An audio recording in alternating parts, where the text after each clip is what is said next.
Por otro lado, una buena, está mejorando el panorama económico, la inversión acelera el paso, la inflación va descendiendo. Pues qué bueno, Pedro, cuéntanos, buen día. Fíjate, Luis, que este es un día interesante por la cantidad de información económica que se va a difundir.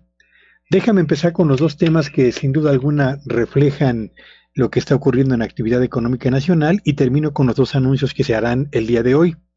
Primero, el comportamiento de la inversión, que había sido el signo vital de la economía mexicana, que había mostrado un comportamiento zigzagueante con dificultades para poder mantener una trayectoria ascendente, por fin cierra el mes de mayo registrando un avance prácticamente sin precedentes en su comparación contra la inversión registrada en el mes inmediato anterior, abril, y también en la comparación contra el monto de la inversión productiva que se registró 12 meses atrás, es decir, en mayo del año 2022. ¿Por qué es importante que avance la inversión productiva? Bueno, lo es porque es uno de los 4 motores de la economía mexicana y de la inversión productiva dependen 3 cosas. 1, construir infraestructura que le permita a este país ser más competitivo y desplazar con mayor eficiencia y menor tiempo los productos de los centros de producción a los centros de consumo o a las fronteras de la exportación.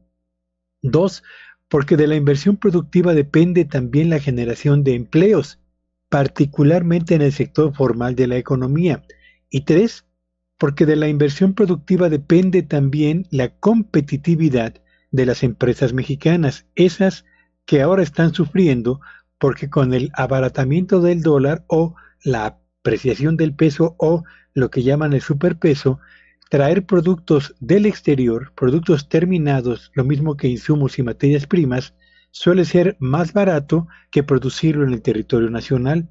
Así que necesitamos empresas que estén tecnológicamente al frente, que renueven su maquinaria y su equipo para tener costos de producción más bajos, para mejorar su competitividad y para preservar desde luego su posición en el mercado nacional o como proveedor de firmas exportadoras o como una firma exportadora.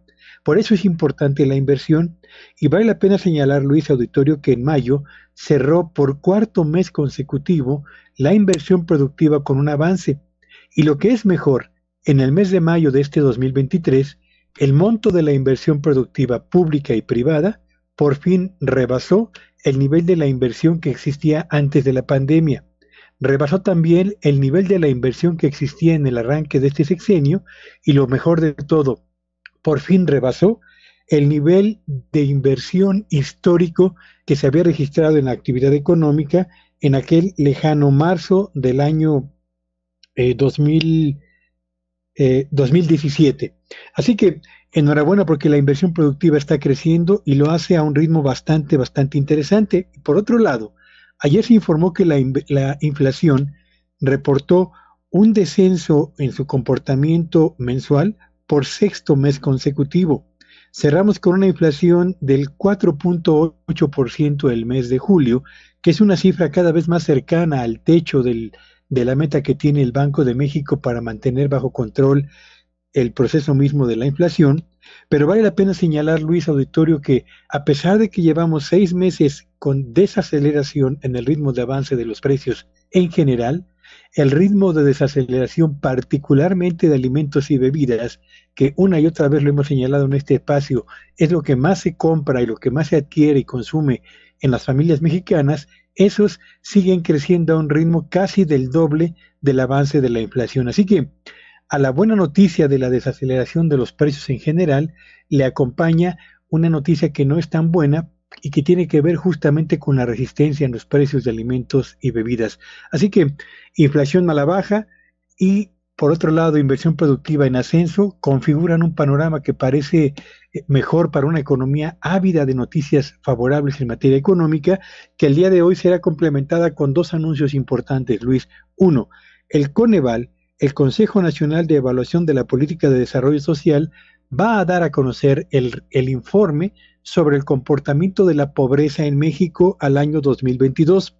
Es importante este dato por 2 razones. Primero, porque en el reporte previo que se dio a conocer y que correspondía a la evolución de la pobreza durante el periodo 2018-2020, se presentó entonces un crecimiento de 3.8 millones de pobres.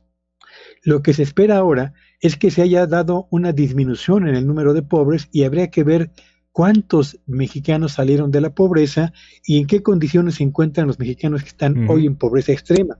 Y por otro lado, a la 1:00 p.m, el Banco de México va a dar a conocer el anuncio de política monetaria que todo el mundo da por descontado que se va a mantener sin cambios la tasa de interés. Pero de ese anuncio, Luis Auditorio, lo importante será conocer dos cosas. Uno, el balance de riesgos que percibe el Banco de México en lo que resta del año para el crecimiento de la economía. Y dos, el balance de riesgos para el desempeño de la inflación. Así que un día con muchísima información económica. Oye, Luis. A ver, vámonos al que seguramente va a ser el titular, que es el asunto de Coneval, que ya se presenta el día de hoy. Y el dato que nos das, Pedro, creo que es la joya.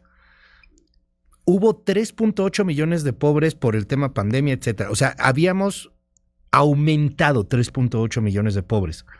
Si resulta ser, corrígeme por favor si me equivoco, pero si resulta ser que el Coneval anuncia que se han disminuido 4 millones de pobres, realmente solo son 200,000, ¿no? O sea, porque digamos que quedamos tablas a como estábamos antes por el aumento de pobres que hubo. Sí, por supuesto. Okay. Es correcto, Luis. Déjame ponerlo en números.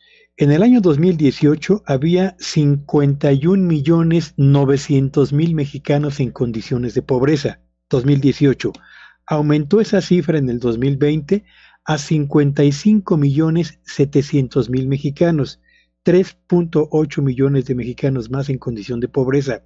Aún, y quiero ser muy preciso, aún si disminuyera la pobreza en México con el informe que dará a conocer el Coneval hoy en 5 millones de personas, yo diría que tener 50 millones de pobres o más de 50 millones de pobres es francamente como para sentirnos avergonzados por lo que estamos haciendo en este país, Luis. No, hombre, totalmente, Pedro. Y este es el dato, recuerde que lo escuchó usted primero aquí en MBS Noticias, es el dato que tendremos al rato para comparar. A ver, lo que sea que nos den de dato, hay que centrarnos en los 3.8 millones de pobres que hubo en el incremento a 2020 y pues ahora sí que ya de ahí que se arme el debate, que seguramente lo platicaremos mañana, querido Pedro. Te mando un abrazo y te seguimos en tu red.